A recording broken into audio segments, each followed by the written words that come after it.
Welcome back students. তো আজকে আমরা ডিসকাস করব lesson 1 the book of nature নিয়ে। তো আমাদের এই টেক্সটের লেখক হলেন জওহরলাল নেহেরু। তো আমাদের এই টেক্সটের লেখক জওহরলাল নেহেরু তিনি আমাদের কাছে পরিচিত ভারতবর্ষের একজন জনপ্রিয় বা বিখ্যাত স্বাধীনতা সংগ্রামী হিসেবে, এবং তাছাড়াও তিনি আমাদের স্বাধীন ভারতবর্ষের প্রথম প্রধানমন্ত্রী ছিলেন। আমাদের এই যে text the book of nature, এটাকে আমরা স্টোরি বলবো না, যদিও এটা স্টোরির মতো দেখতে, কিন্তু এটাকে আমরা স্টোরি বলতে পারবো না, কারণ এটা আদৌ কোনো একটা স্টোরি নয়। তো এটা কি? 1920 খ্রিস্টাব্দের পরবর্তীকালে জওহরলাল নেহেরু তার মেয়ে ইন্দিরাকে অজস্র চিঠি লেখেন। সেই চিঠিগুলো পরবর্তীকালে একত্রিত করে একটা বই বানানো হয়, এবং সেই বইটার নাম দিয়ে দেওয়া হয় letter from a father to his daughter. এখানে লেখা আছে letter from a father to his daughter, তোমরা এখান থেকে পড়ে নিতে পারো। তো এই যে বইটা বানানো হয় চিঠিগুলো একত্রিত করে, সেই বইয়েরই একটা অংশ আমাদের এখানে পাঠ্য গল্প হিসেবে দিয়েছে, আর সেটারই নাম দ্য বুক অফ নেচার। তো আজকে আমরা ডিসকাস করব ইউনিট 1 পুরোটা। তো এরপরে শীঘ্রই চলে আসবে পার্ট 2। পার্ট 2 এ আমরা ইউনিট 2 ডিসকাস করব। আচ্ছা, তো চলো দেখা যাক ইউনিট 1 এ কি বলছে। When you and I are together, you often ask me questions about many things and I try to answer them. এর মানে when you and I are together, together মানে একসাথে, তার মানে কি যখন তুমি এবং আমি একসাথে থাকি। এবার তুমি এবং আমি বলতে কার কথা বলেছে? এখানে যেহেতু এই চিঠিগুলো জওহরলাল নেহেরু লিখছে, তো আই অর্থাৎ আমি বলতে এখানে বুঝিয়েছে জওহরলাল নেহেরুকে নিজে, এবং তুমি বলতে জওহরলাল নেহেরু চিঠি লিখছে তার মেয়ে ইন্দিরাকে, তো এখানে তুমি বলতে ইন্দিরাকে বোঝানো হয়েছে। তো এখানে বলছে when you and I are together, মানে যখন তুমি এবং আমি একসাথে থাকি, you often ask me questions about many things। তার মানে কি? ইউ অফেন, অফেন মানে প্রায়শই, অ্যাবাউট মানে সম্পর্কে, এবং মেনি থিংস মানে নানা বিষয়, থিংস মানে আর কি বিষয়। তার মানে you often ask me question about many things, মানে তুমি আমাকে নানা বিষয়ে প্রশ্ন করতে থাকো বা প্রশ্ন করো। And I try to answer them, এবং আমি চেষ্টা করি সেগুলোর উত্তর দেওয়ার। Now that you are at Mussoorie and I am in Allahabad, we can't have this talks. বলছে এখন তুমি রয়েছো মুসৌরিতে, এখানে তুমি বলতে কে? ইন্দিরার কথা বোঝানো হয়েছে। এইখান থেকে খুব একটা কোশ্চেন আসে যে কে কোথায় ছিল, ইন্দিরা গান্ধী কোথায় ছিল, আর ন্যারেটার অর্থাৎ জওহরলাল নেহেরু কোথায় ছিল। তো এখানে ইন্দিরা রয়েছে মুসৌরিতে, এবং আই অর্থাৎ জওহরলাল নেহেরু রয়েছে এলাহাবাদে। তাই সেটাই বলছে যে এখন তুমি রয়েছো মুসৌরিতে এবং আমি রয়েছি এলাহাবাদে, তাই আমরা সেভাবে বা সেরকম ভাবে কথা বলতে পারবো না। টক্স মানে হচ্ছে কথাবার্তা বা কথোপকথন। আচ্ছা, তারপরে কি বলছে?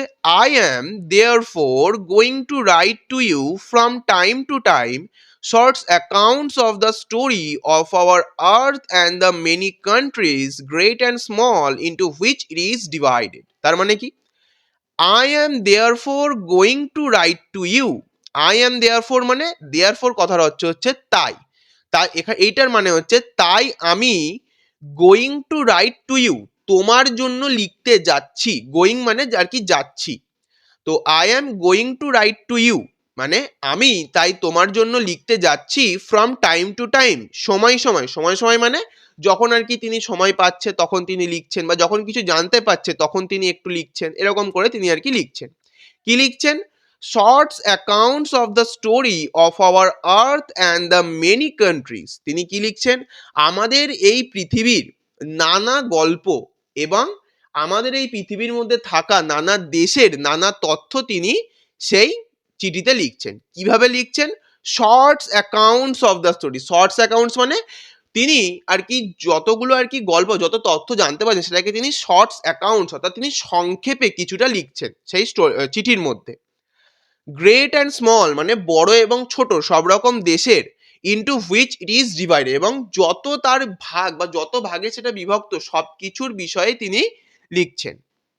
You have read a little about English history and Indian history. তুমি ব্রিটিশ ইতিহাস, ইংলিশ হিস্ট্রি মানে ব্রিটিশ ইতিহাস, এবং ইন্ডিয়ান হিস্ট্রি মানে ভারতীয় ইতিহাস সম্পর্কে খুবই কম পড়েছো বা জেনেছো। But England is only a little island and India, though a big country, is only a small part of Earth's surface. তার মানে কি? But England is only a little island, মানে ইংল্যান্ড যদিও বা একটা দ্বীপ, আইল্যান্ড কথার অর্থ দ্বীপ, এইটাকে অনেকে ইসল্যান্ড উচ্চারণ করে, এটার উচ্চারণ হয় আইল্যান্ড। তো but England is only a little island, যদিও ইংল্যান্ড একটা ছোট্ট দ্বীপ, অ্যান্ড ইন্ডিয়া এবং ভারতবর্ষ দো এ বিগ কান্ট্রি, সেটা তো তাও একটা বড় দেশ, is only a small part of the earth surface, কিন্তু তবুও সেটা পৃথিবী পৃষ্ঠের ওপর একটা খুবই কম জায়গা দখল করে রয়েছে, বা একটা ছোট্ট অংশ পৃথিবী পৃষ্ঠের। তারপরে কি বলছে, if we want to know something about the story of this world of ours, we must think of all countries and all the peoples that have inhabited it, and not merely of one little country where we may have been born. If we want to know something about the story of this world, মানে আমরা যদি কিছু জানতে চাই, if we want to know something, আমরা যদি কিছু জানতে চাই about the story of this world, আমাদের এই পৃথিবী সম্পর্কে, we must think of all countries and all the peoples that have inhabited it, আমাদের এই পৃথিবীর সমস্ত দেশ এবং তার মধ্যে থাকা সমস্ত মানুষের সম্পর্কেই জানতে হবে। ইনহ্যাবিটেড ইট মানে তার মধ্যস্থ, বা আর কি কোনো কিছুর মধ্যস্থ কিছু থাকলে সেটাকে বলে ইনহ্যাবিটেড ইট। আচ্ছা, তারপরে কি বলছে, and not merely of one little country that we may have been born. এবার merely কথার অর্থ হচ্ছে নিতান্ত বা শুধুমাত্র। এখানে বলছে আমাদের শুধুমাত্র আমরা যে দেশে জন্মগ্রহণ করেছি সেই দেশ সম্পর্কে এবং সেই দেশের মানুষ সম্পর্কে জানলেই হবে না। তো আমাদের ফার্স্ট প্যারা শেষ হচ্ছে। তো ফার্স্ট প্যারার থেকে কি কি কোশ্চেন আসতে পারে? ফার্স্ট প্যারার এখানে ফার্স্টের যে দুটো লাইন রয়েছে, এই দুটো লাইন খুবই ইম্পর্টেন্ট। কি কি? একদম ফার্স্ট যে লাইন রয়েছে, যে যখন তারা একসাথে থাকে তখন ইন্দিরা নানা রকম প্রশ্ন করে এবং জওহরলাল নেহেরু সেই প্রশ্নগুলোর উত্তর দেওয়ার চেষ্টা করে। তো এখান থেকে বেসিক্যালি কোশ্চেন আসতে পারে যে যখন তারা একসাথে থাকে তখন কি হয়, বা আর কি এরকম একটা কোশ্চেন আসতে পারে, অথবা কোশ্চেন আসতে পারে যে যখন ইন্দিরা কিছু কোশ্চেন করে তখন জওহরলাল নেহেরু কি করে। তো এরকম কিছু কোশ্চেন। আর সেকেন্ড যে লাইনটা রয়েছে, এটা আগেও আমি বলেছি যে এটা খুবই ইম্পর্টেন্ট লাইন, যে কে কোথায় ছিল, এটা এমসিকিউতে বা আর কি শূন্যস্থানেও দিতে পারে, বা কোশ্চেনেও আসতে পারে, তিনটেতেই আসতে পারে, বা ট্রু ফলসেও আসতে পারে। আচ্ছা, তারপরে এখানে সেমন কিছু নেই। তো এখানে তাছাড়া এই একটা আছে যে ইংলিশ হিস্ট্রি এবং ইন্ডিয়ান হিস্ট্রি সম্পর্কে খুব কম পড়েছে, এটা বেসিক্যালি ট্রু ফলস দিতে পারে। আর তারপরে এই যে লাইনটা রয়েছে, যে কোথায় গেল, এই যে if we want to know something about the story of this world, মানে আমাদের যদি এই পৃথিবীর স্টোরি সম্পর্কে জানতে হয় তাহলে আমাদের কি কি জানতে হবে। তো সেইটার উত্তর এই যে এইখান থেকে লিখতে হবে, উই মাস্ট থিঙ্ক, এই যে ইনহেবিটেড ইট, এই অবধি লিখতে হবে। আর তার পরেরটুকু লিখলে আর একটু বেটার হয়। তো এই হচ্ছে ফার্স্ট প্যারার কোশ্চেন। তো দেখা যাক নেক্সট প্যারা স্টার্ট করি। I am afraid I can only tell you very little in these letters of mine. এখানে জওহরলাল নেহেরু আর কি একটু দুঃখ বা ভয় প্রকাশ করে বলেছেন যে আমি এই বিষয়ে খুবই ভীত বা দুঃখিত, যে আমি তোমাকে আমার এই চিঠিতে খুব অল্প সংখ্যক কিছুই জানাতে পারবো। But that little, I hope, will interest you and make you think the world as a whole and of other people in it is our brothers and sisters. তার মানে কি? বাট দ্যাট লিটল, কিন্তু এই অল্পর সাথেই বা এই অল্পর মাধ্যমেই, I hope, আমি আশা করছি, তুমি বুঝতে পারবে যে এই পৃথিবীটা কতটা বড় এবং এই পৃথিবীতে থাকা সমস্ত মানুষ তারা আমাদের ভাই বোনেরই মতো। When you grow up, you will read about the story of the earth and her peoples in fat books, and you will find it more interesting than any other story or novel that you may have read. তার মানে কি? when you grow up, যখন তুমি grow up মানে বড় হবে, মানে যখন তুমি বড় হবে, you will read about, তুমি পড়বে about the story of the earth, মানে পৃথিবীর সম্পর্কে নানা গল্প, and her peoples, এবং তার মধ্যে থাকা মানুষজন সম্পর্কে, in fat books, মানে fat books বলতে মোটা মোটা বইয়ের কথা বোঝানো হয়েছে, and you will find it more interesting than any other story or novel you may have read.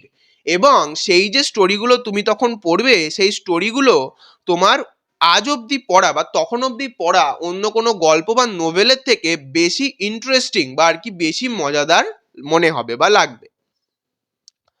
You know, of course, that our earth is very, very old, millions and millions of years old. তুমি জানো আমাদের এই পৃথিবীটা অনেক অনেক পুরনো, কোটি কোটি বছর পুরনো। And for a long time there was no men or woman living in it. এমন একটা সময় ছিল যখন এই পৃথিবীতে কোনো মানুষ বসবাস করতো না। Before the men came, there were only animals, and before the animals, there were a time when no kind of life is existed on the earth.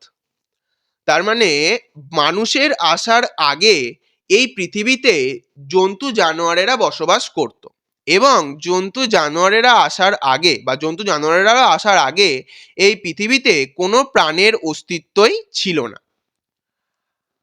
It is difficult মানে এটা হলো কঠিন to imagine this world of ours which is so full today of all kinds of animals and men to be without them. তার মানে কি it is difficult to imagine এটা ভাবা আর কি কষ্টসাধ্য দিস ওয়ার্ল্ড অফ আওয়ার্স মানে আমাদের এই পৃথিবীটা which is so full today যেটা আজকে এতটা আর কি বলা যেতে পারে ভর্তি বা আর কি পরিপূর্ণ of all kinds of animals and men মানে যেটা আজকে আমাদের মানুষ এবং নানা রকম প্রাণী দ্বারা পরিপূর্ণ টু বি উইদাউট দেম এটা আমাদের বা আর কি মানুষ এবং সেসব প্রাণী ছাড়া কেমন দেখতে লাগবে। But scientists and those who have studied and thought a great deal about these matters tell us that there was a time when the earth was too hot for any living being to live on it. But scientists কিন্তু বিজ্ঞানীরা and those এবং তারা who have studied and thought a great deal about this মানে যারা এবং বিজ্ঞানী এবং যারা এইসব বিষয়ে পড়াশোনা করেছে তারা বলেছেন যে পৃথিবী একসময় এতটা গরম ছিল যে যে কোনো রকমের জীবের এই পৃথিবীতে বাস করা অসম্ভব ছিল। And if we read their books and study the rocks and the fossils, we can ourselves see that this must have been so. তার মানে এবং আমরা যদি তাদের বইগুলো পড়ি এবং পাথর এবং জীবাশ্মগুলোকে ভালো করে দেখি আমরা বুঝতে পারবো যে অতীতে ঠিক এমনটাই হয়েছিল। তো বেসিক্যালি এখানে সবই শেষ হলো। এখানে ফসিলস জিনিসটা তোমরা বুঝতে পারোনি আমি জানি। তো ফসিলস কি সাপোজ ভেবে নাও পুরোনো একটা দিনে কোনো একটা প্রাণী পুরোনো দিনের কোনো একটা প্রাণী যেটা আজকে নেই সেটা একটা মানে যখন মরলো তো সেটা মারা যাওয়ার পরে একটা পাথর বা আর কি মাটির ওপর ছিল। তো তার ওপরে নানা আর কি মাটি বা আর কি নানা পাথর আর কি জমা হয়ে হয়ে আর কি যখন অনেক উপরে আস্তরণ পড়ে যায় তো তারপরে যখন সেই জায়গাকার মাটিটা কাটা হয় বা পাথরটা কাটা হয় তখন তার মধ্যে সেই প্রাণীর যে দেহটা যে আকারের ছিল সেই আকারের একটা ছাঁচ মতো তৈরি হয় সেই জিনিসটাকে বলা হয় ফসিল। সেইটা দেখে আমরা সেই আগেকার প্রাণীর আর কি কেমন দেখতে ছিল কেমন আর কি আকার আকৃতি ছিল সেই সম্পর্কে জানতে পারি। তো এই জিনিসটা হচ্ছে ফসিল। আর ফার্স্ট প্যারার কোশ্চেন বলে দিয়েছি আর তারপরের এই সেকেন্ড প্যারা থেকে যা কোশ্চেন আছে এখান থেকে সবার কি এরকম টাইপের কোশ্চেন আসবে যে আমাদের পৃথিবী কত বছর পুরনো মানুষের আগে কারা ছিল তাদের আগে কারা ছিল তো বেসিক্যালি এরকম টাইপের কোশ্চেন আসবে। তো আজকের জন্য এইটুকুই দেখা হচ্ছে খুব শীঘ্রই পার্ট 2 এর সাথে।